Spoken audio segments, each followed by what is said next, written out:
ਸਾਰੇ ਅੰਮ੍ਰਿਤਸਰ ਵਾਸੀਆਂ ਦਾ ਜਿੱਥੇ ਧੰਨਵਾਦ ਕਰਨਾ ਚਾਹੁੰਦਾ ਕਿ ਇਸ ਜਿਹੜੀ ਕੋਵਿਡ-19 ਦੇ ਖਿਲਾਫ ਜਿਹੜੀ ਜੰਗ ਹੈ ਉਹਨਾਂ ਦੇ ਵਿੱਚ ਉਹਨਾਂ ਨੇ ਸਾਰਿਆਂ ਨੇ ਬਹੁਤ ਸਹਿਯੋਗ ਦਿੱਤਾ, ਸਰਕਾਰ ਦਾ, ਐਡਮਿਨਿਸਟ੍ਰੇਸ਼ਨ ਦਾ, ਔਰ ਇੱਕ ਦੂਸਰੇ ਦੇ ਨਾਲ ਬੜਾ ਸਹਿਯੋਗ ਦਿੱਤਾ ਹੈਗਾ। ਜਿਹੜੇ ਸਾਡੇ ਪ੍ਰੀਕਾਸ਼ਨਸ ਹੈ ਉਹ ਵੀ ਲਏ ਹੈਗੇ ਆ, ਜਿਹਦੇ ਨਾਲ ਕਿ ਜਿਹੜਾ ਰੇਟ ਆਫ ਗਰੋਥ ਜਿਹੜਾ ਕਿ ਅੰਮ੍ਰਿਤਸਰ ਦਾ ਸਾਰਿਆਂ ਨਾਲੋਂ ਹਾਈਐਸਟ ਸੀਗਾ ਉਹ ਉਸ ਤੋਂ ਥੱਲੇ ਆਇਆ ਹੈਗਾ ਜੀ। ਇਹਦੇ ਵਿੱਚ ਬੜੀ ਜੀ ਸਿੰਪਲ ਜੀਆਂ ਗੱਲਾਂ ਹੈਗੀਆਂ। ਮੈਂ ਪਹਿਲਾਂ ਵੀ ਬੇਨਤੀ ਕਰ ਚੁੱਕਿਆ, ਅੱਜ ਫਿਰ ਆਪ ਦੇ ਰਾਹੀਂ ਮੈਂ ਇਹ ਸਾਰਿਆਂ ਨੂੰ ਮੈਸੇਜ ਪਹੁੰਚਾਉਣਾ ਚਾਹਾਂਗਾ ਕਿ ਜਿਵੇਂ ਆਪਾਂ ਟੈਲੀਫੋਨ ਤੇ SMS ਕਹਿੰਦੇ ਆ ਜੀ, ਬਸ SMS ਯਾਦ ਰੱਖਣ ਦੀ ਲੋੜ ਹੈਗੀ ਹੈ ਸਾਨੂੰ। ਪਹਿਲਾ S ਜਿਹੜਾ ਹੈਗਾ ਜੀ ਉਹ ਹੈਗਾ ਸੋਸ਼ਲ ਡਿਸਟੈਂਸਿੰਗ, ਜਿਹੜਾ 2 ਨੰਬਰ ਤੇ M ਹੈਗਾ ਉਹ ਹੈਗਾ ਮਾਸਕ, ਔਰ ਜਿਹੜਾ ਤੀਸਰਾ ਹੈਗਾ ਉਹ ਸੈਨੀਟਾਈਜੇਸ਼ਨ ਹੈ, ਜਿਹਦੇ ਵਿੱਚ ਕਿ ਸਾਡਾ ਆਪਾਂ ਸਾਬਣ ਦੇ ਨਾਲ ਆਪਣੇ ਹੱਥ ਧੋਂਦੇ ਰਹਿਣਾ ਹੈਗਾ ਥੋੜੀ ਦੇਰ ਬਾਅਦ। ਇਹ ਜਿਹੜਾ SMS ਪ੍ਰੀਕਾਸ਼ਨ ਜਿਹੜਾ ਹੈਗਾ ਜੇ ਆਪਾਂ ਇਹ ਲੈ ਲੈਂਦੇ ਹਾਂ ਤਾਂ ਇਹ ਬਹੁਤ ਦੂਰ ਤੱਕ ਸਾਨੂੰ ਕੋਵਿਡ ਦੀ ਜੰਗ ਦੇ ਵਿੱਚ ਲੈ ਕੇ ਜਾਂਦਾ ਹੈਗਾ, ਔਰ ਇਹ ਸਿੰਪਲ ਜਿਹੇ ਪ੍ਰੀਕਾਸ਼ਨ ਹੈਗੇ ਜਿਹੜੇ ਕਿ ਸਾਨੂੰ ਬਚਾ ਸਕਦੇ ਆ। ਔਰ ਇਹ ਇਸ ਗੱਲ ਤੋਂ ਸਾਬਤ ਹੋ ਚੁੱਕਿਆ ਹੈਗਾ ਕਿ ਸਾਡੇ ਕਈ ਕੇਸਿਸ ਦੇ ਵਿੱਚ ਇਹ ਗੱਲ ਸਾਹਮਣੇ ਆਈ ਹੈਗੀ ਆ ਕਿ ਜਿੱਥੇ ਕੋਈ ਕਰੋਨਾ ਤੋਂ ਸੰਕਰਮਿਤ ਕੋਈ ਪੇਸ਼ੈਂਟ ਸੀ, ਉਹ ਨਹੀਂ ਸੀ ਉਹਨਾਂ ਨੂੰ ਪਤਾ ਕਿਉਂਕਿ ਸਿੰਪਟਮਸ ਨਹੀਂ ਸੀਗੇ, ਉਹਨਾਂ ਨੇ ਕਿਸੇ ਗੱਡੀ ਦੇ ਵਿੱਚ ਕਿਸੇ ਨਾਲ ਟਰੈਵਲ ਕੀਤਾ ਜਾਂ ਕਿਤੇ ਇਕੱਠੇ ਬੈਠੇ 2-3 ਲੋਕਾਂ ਨਾਲ, ਉਹਨਾਂ ਚੋਂ ਜਿਨ੍ਹਾਂ ਨੇ ਮਾਸਕ ਪਾਏ ਹੋਏ ਸੀਗੇ ਔਰ ਆਪਣਾ ਸੋਸ਼ਲ ਡਿਸਟੈਂਸ ਮੇਨਟੇਨ ਕੀਤਾ ਹੋਇਆ ਸੀਗਾ ਉਹ ਇਸ ਸੰਕਰਮਣ ਤੋਂ ਬਚ ਗਏ, ਔਰ ਜਿਨ੍ਹਾਂ ਨੇ ਨਹੀਂ ਇਹ ਪ੍ਰੀਕਾਸ਼ਨ ਲਏ ਹੋਏ ਸੀਗੇ ਉਹ ਪੋਜ਼ਿਟਿਵ ਆਏ ਆ। ਔਰ ਇਹ ਰਿਪੀਟਡਲੀ ਕੇਸ ਤੋਂ ਬਾਅਦ ਕੇਸ ਦੇ ਵਿੱਚ ਇਹ ਦੇਖਣ ਆ ਰਿਹਾ ਸਾਹਮਣੇ। ਸੋ ਇਹ ਬੜੇ ਹੀ ਸਿੰਪਲ ਜਿਹੇ ਜਿਹੜੇ ਪ੍ਰੀਕਾਸ਼ਨਸ ਹੈਗੇ ਆ, SMS ਜੇ ਆਪਾਂ ਯਾਦ ਰੱਖੀਏ ਤਾਂ ਬੜਾ ਸੌਖਾ ਹੈਗਾ ਸਾਨੂੰ ਯਾਦ ਰੱਖਣਾ ਵੀ ਇਹ 3 ਪ੍ਰੀਕਾਸ਼ਨਸ ਹੈਗੇ ਆ ਜੀ, ਸੋਸ਼ਲ ਡਿਸਟੈਂਸ, ਮਾਸਕ ਤੇ ਸੈਨੀਟਾਈਜੇਸ਼ਨ, ਜਿਹਦੇ ਵਿੱਚ ਕਿ ਅਸੀਂ ਹੱਥ ਸਾਬਣ ਨਾਲ ਧੋਣੇ ਹੈਗੇ ਜੀ। ਆਪਣੇ ਜੇ ਕਿਤੇ ਵੀ ਬਾਹਰ ਜਾਂਦੇ ਹਾਂ, ਕਿਸੇ ਵੀ ਚੀਜ਼ ਨੂੰ ਬਾਹਰ ਹੱਥ ਲਗਾਉਂਦੇ ਹਾਂ ਜੀ, ਉਸ ਤੋਂ ਬਾਅਦ ਹੱਥ ਜ਼ਰੂਰ ਧੋ ਲਈਏ ਸਾਬਣ ਨਾਲ। ਆਪਣੇ ਜੇ ਮੂੰਹ, ਨੱਕ, ਕੰਨ ਨੂੰ, ਅੱਖਾਂ ਨੂੰ ਹੱਥ ਲਗਾਉਣਾ ਹੈ ਤਾਂ ਉਹ ਹੱਥ ਲਗਾਉਣ ਤੋਂ ਪਹਿਲਾਂ ਹੱਥ ਸਾਬਣ ਨਾਲ ਧੋਣੇ ਬਹੁਤ ਜ਼ਿਆਦਾ ਜ਼ਰੂਰੀ ਹੈਗੇ ਆ। ਇਹ ਸਿੰਪਲ ਪ੍ਰੀਕਾਸ਼ਨਸ ਹੈਗੇ ਆ ਜੀ ਸਾਡੇ। ਜੇ ਕਿਸੇ ਨੂੰ ਵੀ ਜੀ ਕੋਈ ਜਿਹੜੇ ਸਿੰਪਟਮਸ ਹੈਗੇ ਆ ਤੇ ਕੋਈ ਖਾਂਸੀ, ਨਜ਼ਲਾ, ਬੁਖਾਰ, ਸੁੱਕੀ ਖਾਂਸੀ ਹੈ ਜੀ, ਕਿਸੇ ਨੂੰ ਛਾਤੀ ਦੇ ਉੱਤੇ ਜਿਵੇਂ ਵੇਟ ਹੁੰਦਾ ਜਾਂ ਸਾਹ ਲੈਣ ਦੇ ਵਿੱਚ ਕੋਈ ਤਕਲੀਫ ਆ ਰਹੀ ਹੈ ਨਾ, ਤਾਂ ਕੋਈ ਵੀ ਸਿੰਪਟਮਸ ਆਉਂਦੇ ਆ, ਕੋਈ ਵੀ ਲੱਛਣ ਆਉਂਦੇ ਆ, ਤਾਂ ਆਪਣੇ ਨੀਅਰੈਸਟ ਜਿਹੜਾ ਸਵਾਸਥ ਕੇਂਦਰ ਹੈ ਉੱਥੇ ਜਾਂ ਸਾਡਾ ਜਿਹੜਾ ਗਵਰਨਮੈਂਟ ਮੈਡੀਕਲ ਕਾਲਜ ਦੇ ਨਾਲ ਹਸਪੀਟਲ ਹੈ ਉੱਥੋਂ ਦਾ ਹੈਲਪਲਾਈਨ ਹੈਗਾ ਜੀ।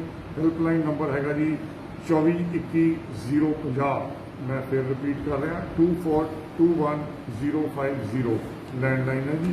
ਇਸ ਦੇ ਉੱਤੇ ਸੰਪਰਕ ਕਰ ਸਕਦੇ ਆ ਜੀ ਤੁਰੰਤ। ਔਰ ਇਹ ਜਿਹੜਾ ਹੈਗਾ ਜੀ ਇੱਕ ਹੁਣ ਸਾਡਾ ਜਿਵੇਂ ਤਿਉਹਾਰ ਬੜਾ ਇੰਪੋਰਟੈਂਟ ਹੈ, ਰੱਖੜੀ ਦਾ ਤਿਉਹਾਰ ਹੈਗਾ ਉਹ ਆ ਰਿਹਾ ਹੈਗਾ, ਉਸ ਦੇ ਸੰਬੰਧ ਦੇ ਵਿੱਚ ਬੇਨਤੀ ਹੈਗੀ ਜੀ ਸਾਰਿਆਂ ਨੂੰ ਕਿ ਜਿਹੜੇ ਵੀ ਤੁਹਾਡੇ ਭੈਣ ਭਰਾਵਾਂ ਦਾ ਇੱਕ ਬੜਾ ਇਹ ਜਿਹੜਾ ਨਿੱਘਾ ਪਿਆਰ ਦਾ ਇੱਕ ਇਹ ਫੈਸਟੀਵਲ ਹੁੰਦਾ, ਉਹਦੇ ਵਿੱਚ ਇੱਕ ਦੂਸਰੇ ਨੂੰ ਮਾਸਕ ਦਾ ਜਿਹੜਾ ਗਿਫਟ ਹੈ ਉਹ ਜ਼ਰੂਰ ਦਈਏ।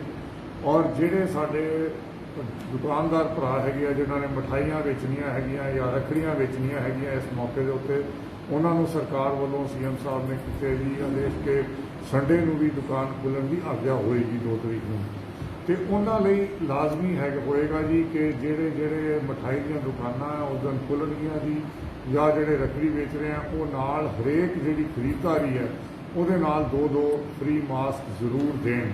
ਔਰ ਜਿਹੜੇ ਕੋਈ ਗਾਹਕ ਹੈਗੇ ਜੀ ਜਿਹੜੇ ਜਾਂਦੇ ਹੈਗੇ ਆ ਇਹ ਮਠਾਈ ਲੈਣ ਵਾਸਤੇ ਜਾਂ ਰੱਖੜੀਆਂ ਲੈਣ ਵਾਸਤੇ, ਉਹ ਇਨਸਿਸਟ ਕਰਨ ਜੀ ਉਹਨਾਂ ਦੁਕਾਨਦਾਰਾਂ ਦੇ ਉੱਤੇ ਕਿ ਜੀ ਤੁਸੀਂ ਮੈਨੂੰ ਆਪਣੇ ਫ੍ਰੀ 2 ਮਾਸਕ ਦਿਓ।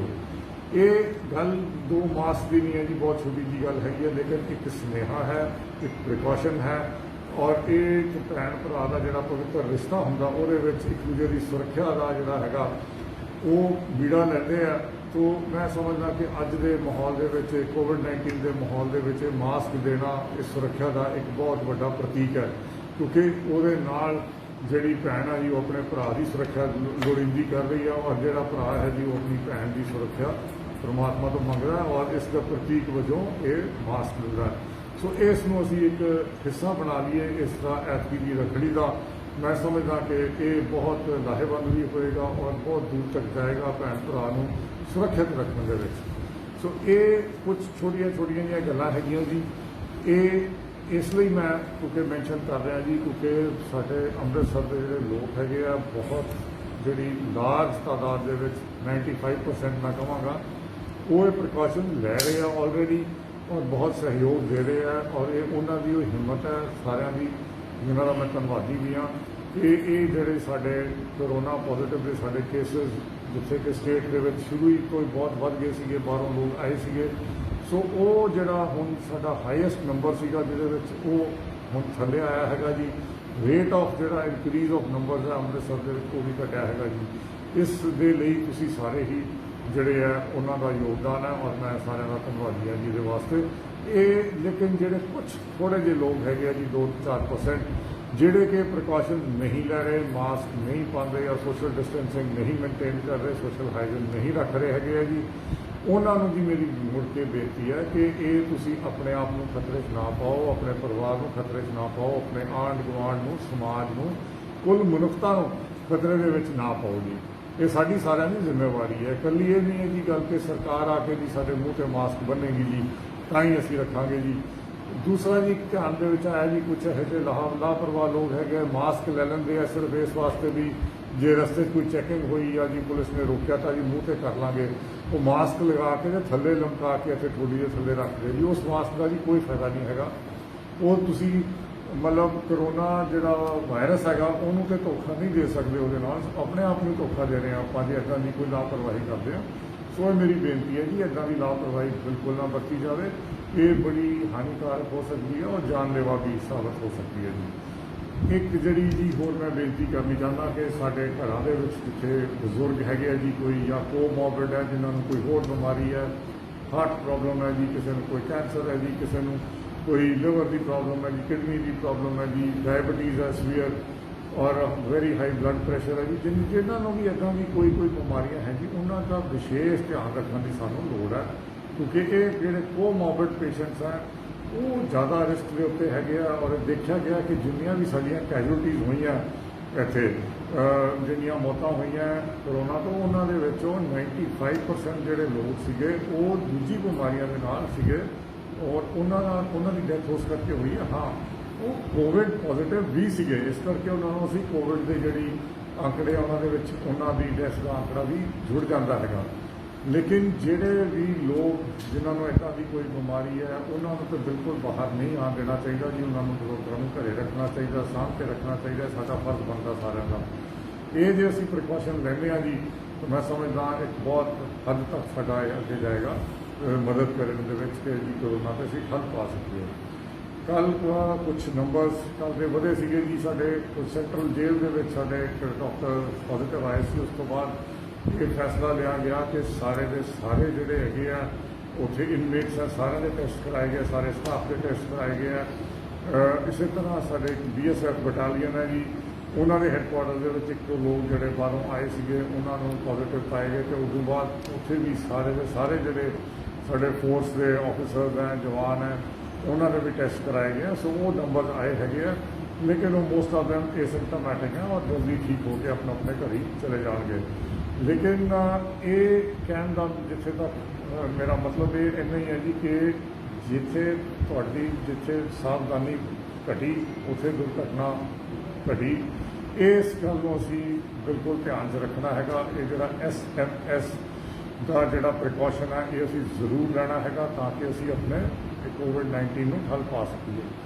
ਜਿੱਥੇ ਵੀ ਇਹ ਅਸੀਂ ਕੋਸ਼ਿਸ਼ ਕਰ ਰਹੇ ਹਾਂ ਕਿ ਜੀ ਇਸ 'ਤੇ ਜਿਹੜਾ ਵਾਧਾ ਹੈਗਾ ਉਹਨੂੰ ਠੱਲ ਪੈ ਜਾਵੇ, ਉੱਥੇ ਹੀ ਐਟ ਦ ਸੇਮ ਟਾਈਮ ਸਰਕਾਰ ਵੱਲੋਂ ਇਹਦੇ ਪੁਖਤਾ ਪ੍ਰਬੰਧ ਵੀ ਕੀਤੇ ਗਏ ਹੈਗੇ ਆ।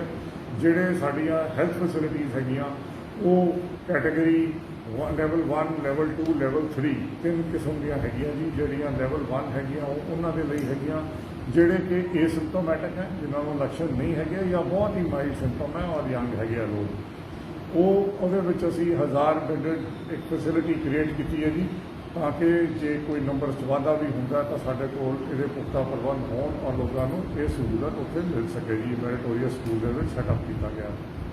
ਉਸ ਤੋਂ ਬਾਅਦ ਜਿਹੜਾ ਲੈਵਲ 2 ਹੈਗਾ ਜੀ, ਜਿਹੜੇ ਸਿੰਪਟੋਮੈਟਿਕ ਹੈਗੇ ਆ ਉਹਨਾਂ ਲਈ ਉਹ ਅਲੱਗ ਤੋਂ ਇੱਥੇ ਸਾਡੇ ਮਾਨਾਵਾਲਾ CHC ਦੇ ਵਿੱਚ ਵੀ ਸੈਟਅਪ ਕੀਤਾ ਗਿਆ ਔਰ ਕੁਝ ਬੈੱਡ ਜਿਹੜੇ ਆ ਗੁਰੂ ਨਾਨਕ ਹਸਪੀਟਲ ਹੈਗੇ ਆ। ਔਰ ਜਿਹੜਾ ਲੈਵਲ 3 ਹੈਗਾ ਕ੍ਰਿਟੀਕਲ ਕੇਅਰ ਦਾ, ਜਿਹੜੇ ਕਿ ਸਾਡੇ ਸੀਰੀਅਸ ਪੇਸ਼ੈਂਟਸ ਆ, ਉਹ ਗੁਰੂ ਨਾਨਕ ਦੇਵ ਹਸਪੀਟਲ ਜਿਹੜਾ ਕਿ ਗਵਰਨਮੈਂਟ ਮੈਡੀਕਲ ਕਾਲਜ ਦਾ ਹਿੱਸਾ ਹੈਗਾ ਜੀ, ਉੱਥੇ ਸਾਡੇ ਆਈਸੋਲੇਸ਼ਨ ਵਾਰਡ ਹੈ। ਇਸ ਤੋਂ ਇਲਾਵਾ ਕੁਝ ਸਾਡੇ ਪ੍ਰਾਈਵੇਟ ਜਿਹੜੇ ਹਸਪੀਟਲ ਹੈਗੇ ਆ ਜਿਹੜੇ ਵੱਡੇ ਹਸਪੀਟਲ ਨੇ ਇੱਥੋਂ ਦੇ, ਜਿਹਦੇ ਵਿੱਚ ਕਿ ਸ਼੍ਰੀ ਗੁਰੂ ਰਾਮਦਾਸ ਹਸਪੀਟਲ ਹੈਗਾ ਜੀ, ਜਿਹੜਾ ਕਿ ਮੈਡੀਕਲ ਕਾਲਜ ਦੇ ਨਾਲ ਅਟੈਚਡ ਹੈ। ਫੋਰਟਿਸ ਹਸਪੀਟਲ ਹੈਗਾ ਜੀ, ਅਮਨਦੀਪ ਹਸਪੀਟਲ ਹੈਗਾ ਜੀ, IV ਹਸਪੀਟਲ ਹੈ। ਉੱਥੇ ਵੀ ਕੋਵਿਡ ਦੀ ਟ੍ਰੀਟਮੈਂਟ ਚੱਲ ਰਹੀ ਹੈ। ਜਿਹੜੇ ਲੋਕ ਉੱਥੇ ਆਪਣੀ ਮਰਜ਼ੀ ਨਾਲ ਜਾਣਾ ਚਾਹੁੰਦੇ ਆ ਉਹ ਗਏ ਹੈਗੇ ਆ, ਉਹਦੇ 'ਚ ਵੀ ਕੋਈ ਦਿੱਕਤ ਨਹੀਂ ਹੈ। ਲੇਕਿਨ ਜਿਹੜੇ ਉਹ ਹਸਪੀਟਲ ਨਹੀਂ ਅਫੋਰਡ ਕਰ ਸਕਦੇ, ਉਹਨਾਂ ਲਈ ਸਰਕਾਰ ਵੱਲੋਂ ਵੀ ਪੁਖਤਾ ਪ੍ਰਬੰਧ ਕੀਤੇ ਗਏ ਹੈਗੇ। ਉਹਨਾਂ ਲਈ ਬੈੱਡਸ ਗਵਰਨਮੈਂਟ ਹਸਪੀਟਲ ਦੇ ਵਿੱਚ ਉਪਲਬਧ ਹੈਗੇ ਆ।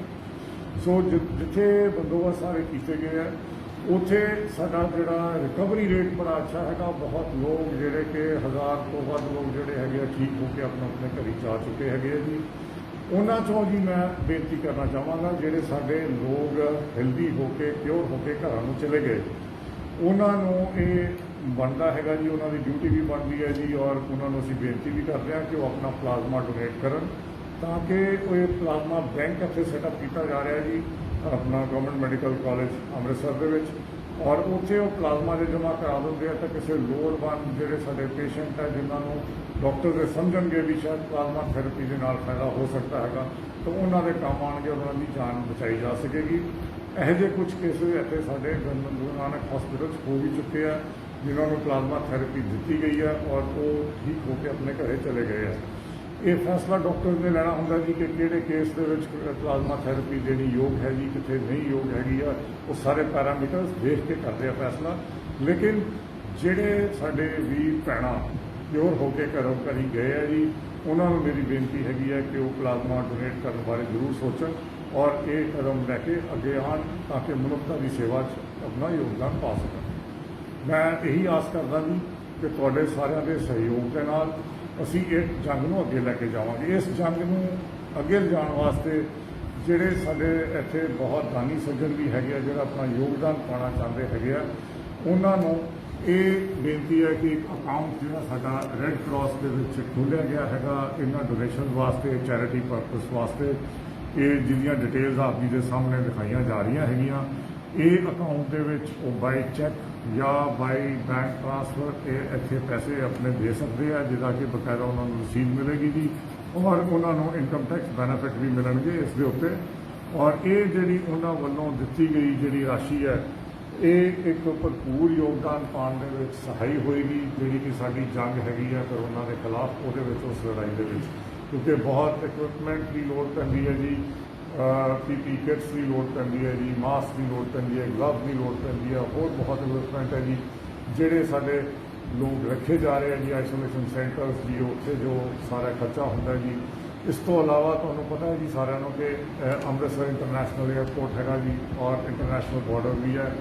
ਜਿਹੜੇ ਸਾਡੇ ਵੀਰ ਔਰ ਭੈਣਾਂ ਬਾਹਰ ਸਟੈਂਡਰਡ ਸੀ ਔਰ ਵਾਪਸ ਆ ਰਹੇ ਹੈਗੇ ਆ, ਉਹ ਐਜ਼ ਪਰ WHO ਔਰ IA ਜਿਹੜਾ ਭਾਰਤ ਸਰਕਾਰ ਦੇ ਗਾਈਡਲਾਈਨਸ ਆ ਉਹਦੇ ਮੁਤਾਬਕ ਔਰ ਪੰਜਾਬ ਸਰਕਾਰ ਦੇ ਹੈਲਥ ਡਿਪਾਰਟਮੈਂਟ ਦੀ ਹਦਾਇਤਾਂ ਮੁਤਾਬਕ ਉਹਨਾਂ ਨੂੰ ਇੱਕ ਹਫ਼ਤੇ ਦੇ ਲਈ ਇੰਸਟੀਟਿਊਸ਼ਨਲ ਕੁਆਰੰਟੀਨ 'ਚ ਰੱਖਣਾ ਪੈਂਦਾ ਹੈਗਾ।